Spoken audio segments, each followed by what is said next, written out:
অনেক শখের ছিল বাইকটা।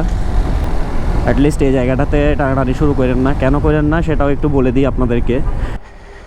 এখানে জায়গাটা একটু খারাপ না?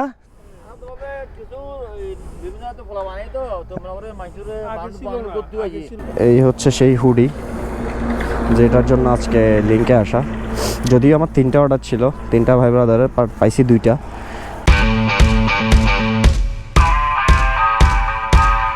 Hey yo, what's up crazy people? কি অবস্থা সবার? সো রাইট নাও আমি এখন হাঁটা ব্লগ করতেছি। আমার বাইক নাই, দ্যাটস ওয়াই আমি হেঁটে হেঁটে ব্লগ করতেছি। এটার নাম দিয়েছি আমি হাঁটা ব্লগ। কেমন হতো যদি বাইক ছাড়া এরকম মোটো ব্লগিং না করে হাঁটা ব্লগিং করি? বিষয়টা কিন্তু খারাপ না, ভালোই। নতুন আরেকটা হাঁটা ব্লগে আপনাদের সবাইকে স্বাগতম। আচ্ছা, যাই হোক, মজা করতেছিলাম। যাচ্ছি একটু link route because of the hoodie. ক্লাবারের হুডিটা নাকি চলে আসছে, দিলশাদ ভাই ফোন দিল, দ্যাটস ওয়াই একটু লিঙ্কে যাব। লিঙ্কে গিয়ে হুডিটা নিব। এখন আসলাম পার্কিংয়ে, পার্কিং থেকে বের হয়ে যাবো এই আর কি। দেখা হচ্ছে আমাদের সাথে রাইডিং করতে করতে। সো রাইট নাও এখন আছি ফ্লাইওভারে, কালামিয়া বাজারের উপরে যে ফ্লাইওভারটা, ওইখানে আছি। সময় আসলে কত দ্রুত চলে যায় সেটাই ভাবতেছিলাম বসে বসে। আজকে থেকে ঠিক 1 বছর আগেও আমার একটা ব্লগ, আমি ফার্স্ট ব্লগটা এই টাইমটাতেই শ্যুট করছিলাম। আজকে ঠিক সেই ব্লগটার কথাই মনে পড়ে যাচ্ছে। যদিও তখন আমার কাছে দামি কোনো ক্যামেরা বা দামি কোনো বাইক কোনোটাই ছিল না। আমার কাছে না ছিল গোপ্রো আর না ছিল জিএসএক্সআর, বাট ছিল আমার প্যাশনটা। যদিও আমি ব্লগিংটা করি সবসময় নিজের প্যাশনের জন্য, not for views or subscribers. আসলে ভালো লাগে, যে কাজটা আপনার করতে ভালো লাগে সেই কাজটা করে যাবেন। সফলতা পান বা না পান সেটা আলাদা বিষয়, but you will get lots of memories. এই যে দেখেন কাহিনী, একটা বাস ওইদিকে দাঁড়ায় আছে আর একটা বাস এদিক দিয়ে ফুল রোড ব্লক। এই হইতেছে ট্রাফিক ব্যবস্থা বর্তমানে। সো যাই হোক, যেটা বলতেছিলাম যে আজকে থেকে ঠিক 1 বছর আগেও আমার কাছে না ছিল গোপ্রো, না ছিল ভালো কোনো বাইক। সুজুকি জিক্সার যেটা নেকেড ভার্সন ছিল ওইটা ছিল। বাইকটা যথেষ্ট ভালো ছিল, আর আমার লাইফে ফার্স্ট নতুন কেনা কোনো বাইক।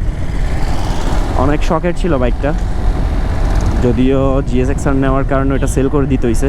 বাট আমার কাছে যদি এনাফ টাকা থাকতো তাহলে আমি কখনোই আমার জিক্সারটা সেল করে এটা নিতাম না, ওইটাও রেখে দিতাম, এটাও নিতাম। একটা স্বপ্ন পূরণ করতে গিয়ে আর একটা স্বপ্নকে সেল করে দেওয়া লাগছে, বিষয়টা হয়েছে এরকম আর কি। আচ্ছা, যাই হোক, সো যেটা বলতেছিলাম, কখনো হাল ছাড়া যাবে না। সময় আসলে সবারই আসে। হয়তো আপনার আজকে ভালো সময় যাচ্ছে না, বাট কালকে আপনার ভালো সময় আসবে। সো ধৈর্য ধরতে হবে, ধৈর্য হারানো যাবে না।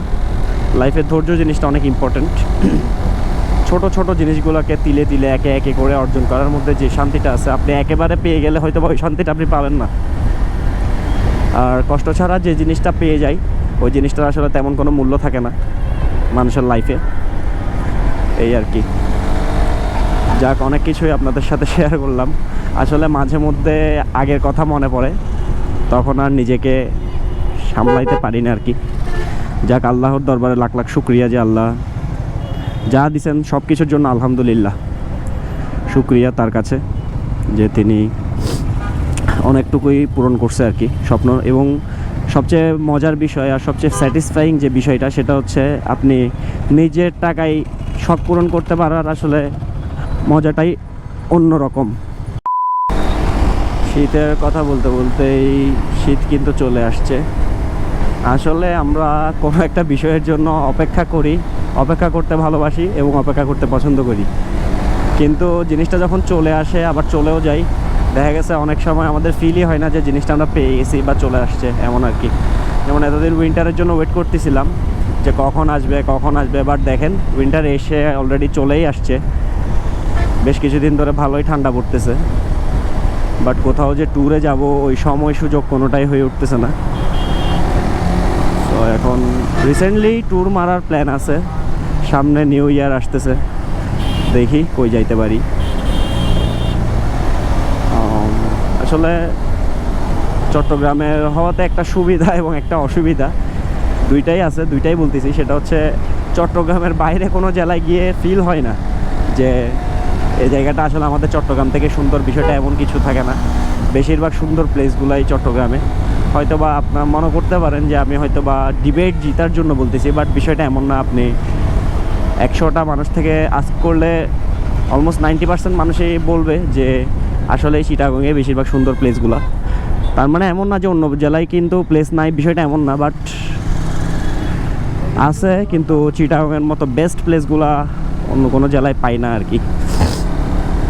সো এখন বান্দরবন গেলাম কিছুদিন আগে, সাজেক যাওয়া হয় নাই। সাজেকটা নাকি অনেকটাই ওভার রেটেড, সো ওই কারণে যাই নাই। বাট যাওয়া উচিত, একবার হইলেও যাওয়া উচিত, গিয়ে দেখবো প্লেসটা আসলে কেমন। এখন বাকিটা তো বলতে পারতেছি না, যাইলেই বলতে পারবো। এই মুহূর্তে আছে জিসি থেকে হাতে ডান পাশে ক্রস করে আমরা লিংক রোডের যেটা রোড, সেই রোডে উঠবো। ফ্লাইওভার থেকে নামতেছি আর কি। অনেক ব্যস্ততম একটা জায়গা, the point of Chittagong. So right now link road ঢুকে গেছি। যদিও ইচ্ছা ছিল কিছু ছবি তুলবো, বাট ওয়েদার অলরেডি ডাউন। শীতকালের এই একটাই প্রবলেম, খুব তাড়াতাড়ি চোখের নিমিষেই সন্ধ্যা হয়ে যায়। দ্যাটস ওয়াই একটু আগে ভাগে বের হওয়ার দরকার ছিল। যাই হোক, ব্যাপার না, ছবি তো তোলা হয় প্রায় সময়। আপনারা যারা লিংক রোডে আসবেন তাদের জন্য একটা সতর্কবার্তা, সেটা হচ্ছে ঠিক এই জায়গাটা ক্রস করার পর থেকেই আপনারা টানাটানি শুরু করেন। অ্যাটলিস্ট এই জায়গাটাতে টানাটানি শুরু করেন না। কেন করেন না সেটাও একটু বলে দিই আপনাদেরকে। এই যে দেখছেন গাড়ি বাম সাইডে যাইতেছে, আবার একটা সামনে একটা টার্নিং আছে, ওই টার্নিংটাতে কিন্তু এনি টাইম অটো ঘুরাই। এই দেখেন অলরেডি ট্রাক ঢুকতেছে বাম সাইডে, ডান সাইডে সরি, বুঝছেন। তারপরে এই যে সামনের যেটা ক্রসিং, এই ক্রসিংটাতে অল টাইম গাড়ি ঘোরাই। সো আপনারা যারা এসেই উৎসাহীভাবে টান দিয়ে দেন যে লিঙ্কে এসে গেছি, হুররে ইয়ে লেটস গো, এখানে আসি কট্টা খান, এখন আপনি টানতে পারেন, তাও দেখে শুনে।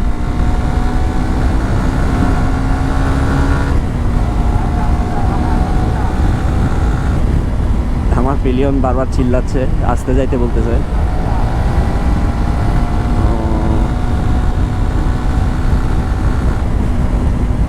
এই সেই প্রাচ্যের লিংক রোড।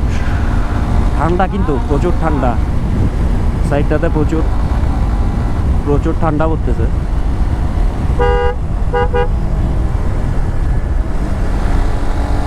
ভালোই ঠান্ডা আছে। দেখি বাম সাইডে করে দাঁড়াই, একটা ছবি তুলবো। আমরা অবশ্য চলে আসছি, আমরা এখন এদিক দিয়ে বাইরে যাব। আসলাম একটু দিলশাদ ভাই কোথায় দেখার জন্য। দিলশাদ ভাই ওই যে দাঁড়ায় ছবি তুলতেছে, ভাইয়া করা পাবে। হ্যাঁ না ভাই চলে যাচ্ছে, জানি। ওই যে দিলশাদ ভাই থেকে দেখা যাচ্ছে।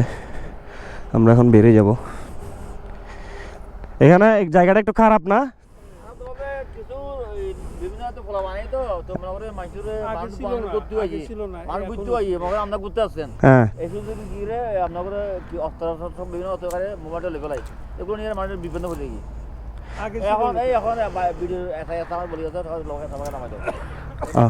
এসআই করে গেছে না?